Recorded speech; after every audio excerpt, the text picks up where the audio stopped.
Since nobody wanted to say anything, I'll take a few minutes of your time. First of all, I'd like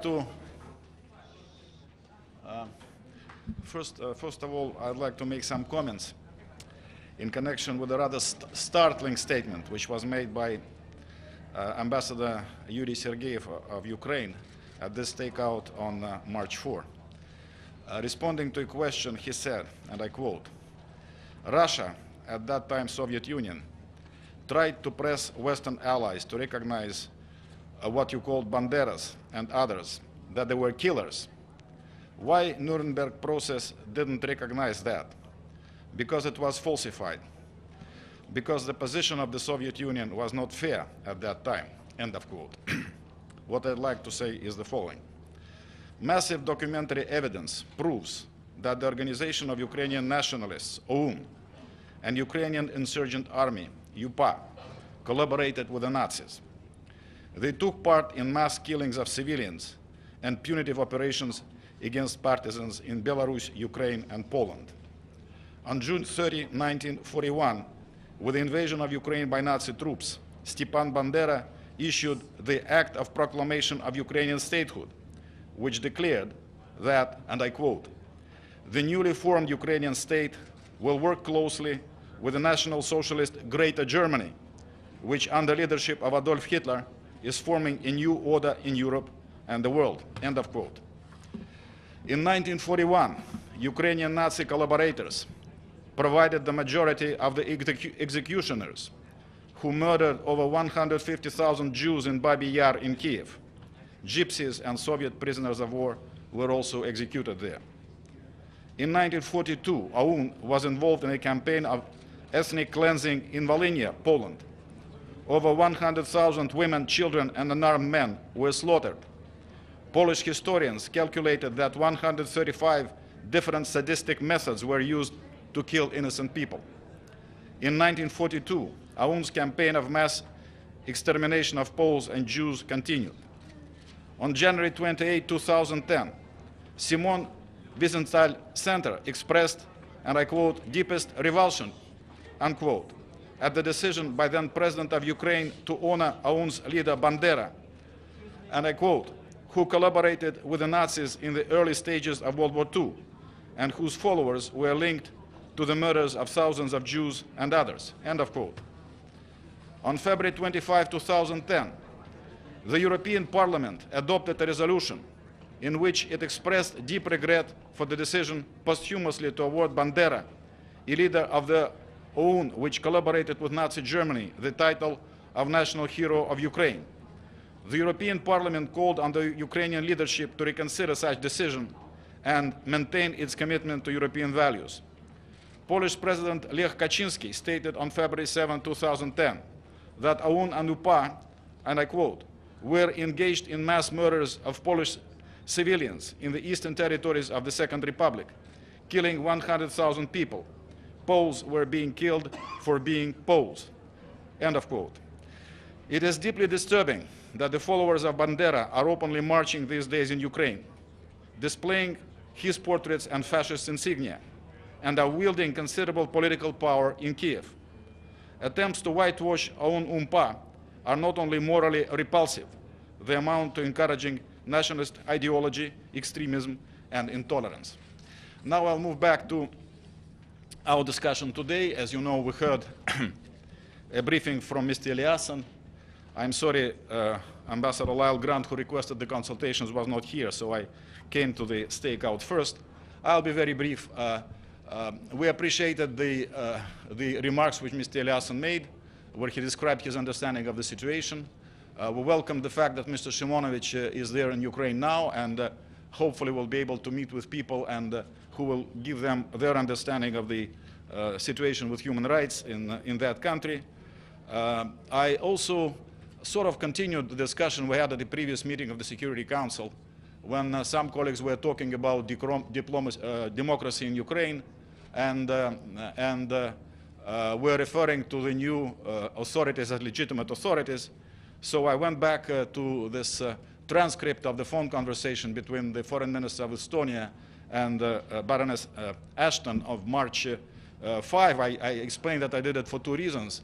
One, the foreign minister of Estonia confirmed that those were authentic remarks which he made, and two, unfortunately, that transcript, which created quite a stir in Russian and some European media, was completely ignored by the mainstream American media. And I specifically quoted two elements of the remarks which the foreign minister of Estonia made to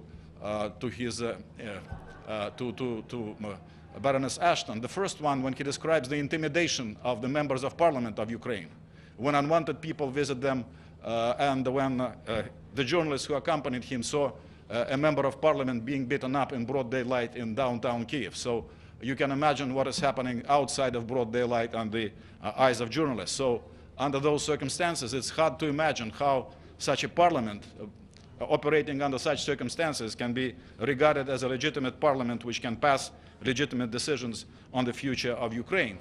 And the second quotation, which I presented to members of this happening outside of broad daylight on the eyes of journalists. So under those circumstances, it's hard to imagine how such a parliament operating under such circumstances can be regarded as a legitimate parliament which can pass legitimate decisions on the future of Ukraine. And the second quotation, which I presented to members of the council, was the one referring to the conclusion which the people in Ukraine came up to, that it was one source of sniper fire which killed a large number of people during the final stage of the dramatic developments in Kiev. And of course, it's not, and also to the fact that the new authorities somehow are avoiding investigating this shooting and what happened in Kiev in the last days of the crisis, which led to the February 21 agreement and further dramatic developments. I suggested that maybe it's one reason why they are trying to walk away from the February 21 agreement, that it does provide for investigation. As to who was the source of sniper fire, you may have seen the footage on the internet, I've seen it on television, that there were clearly opposition snipers who took over a hotel in downtown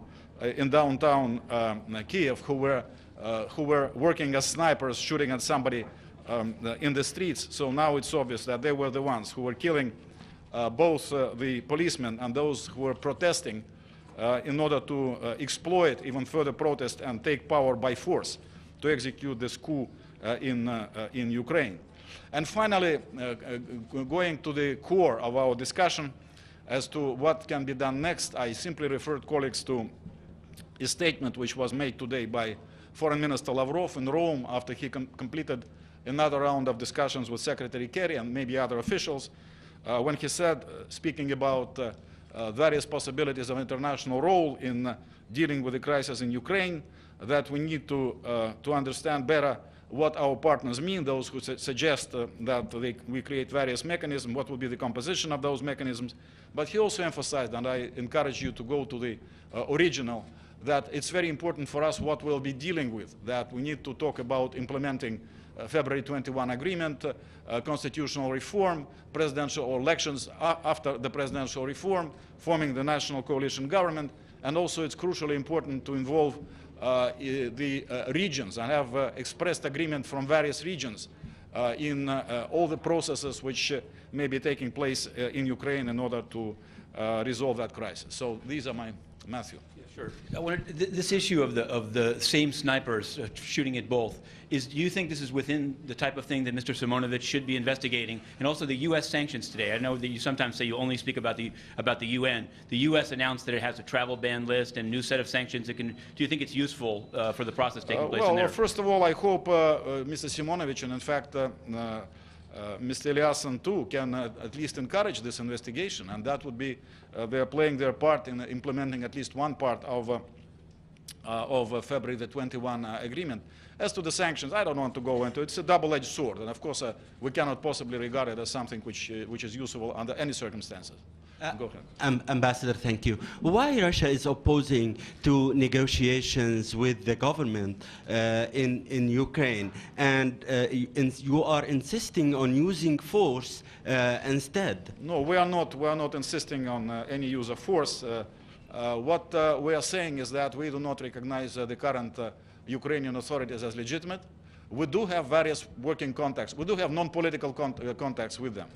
As you probably know, Prime Minister Medvedev even spoke to Prime Minister Yatsenyuk, several days ago, discussing various aspects of the situation, and our government is under instructions from President Putin to continue dealing with various specific economic problems and maybe cooperation, which we have with Ukraine. However, political contacts we are refraining from, especially at a high level of foreign minister and level like this, simply because we don't accept the legitimacy of those authorities. But also, the other important element of our understanding of how we need to deal with the current crisis and how we could find a way out is this reference to February 21. What we are going to discuss, what various groups which can be formed, some mentioning a contact group, some other formations, what are they actually going to do?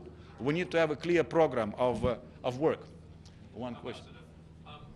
I'd like to ask your position on the referendum that has been called in Crimea on March the 16th. That's only 10 days away. There are armed groups on the ground intimidating people, including Mr. Seri. Could you possibly have a free and fair referendum in just 10 days? Well, this is a decision which was taken by the Supreme Soviet of the Autonomous Republic of Crimea. They intend to hold a referendum. As you probably know, I learned it from the media that there are two questions which they are going to put to the will of the people. One joining Russia, another is staying in Ukraine with sort of broader powers as an autonomous republic. So this is where things are. Other than that, I don't know. I am a Russian observer. They made this decision, and of course, our authorities will need to to make a decision how they are going to deal with that. Thank you. One more question.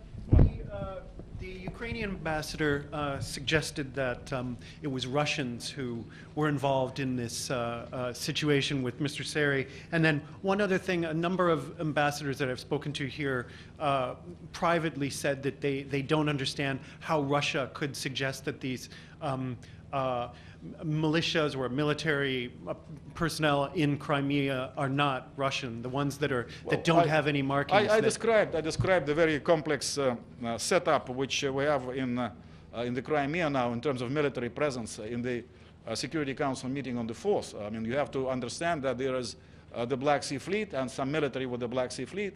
Then there are people who are with the Ukrainian military presence there, and some of them have sworn allegiance to the authorities of the Autonomous Republic of Crimea. And then there are also various self-defense groups which sprang up, I think, even before or like immediately after February 21 because of what they perceived as the aggravation of the situation. As to what exactly and who malhandled Mr. Seri, and I did say I was very relieved to see him back in Kiev, safe and sound. I don't know exactly, but I think you should look up the last paragraph of Mr. Eliasson's conversations with you, I think, or some of you, on the 5th as the events were unfolding, when he described a ragtag group of people who were accosting Mr. Seri. Frankly, to me, it does not sound like it was a group of Russian soldiers on the basis of this description. Thank you very much.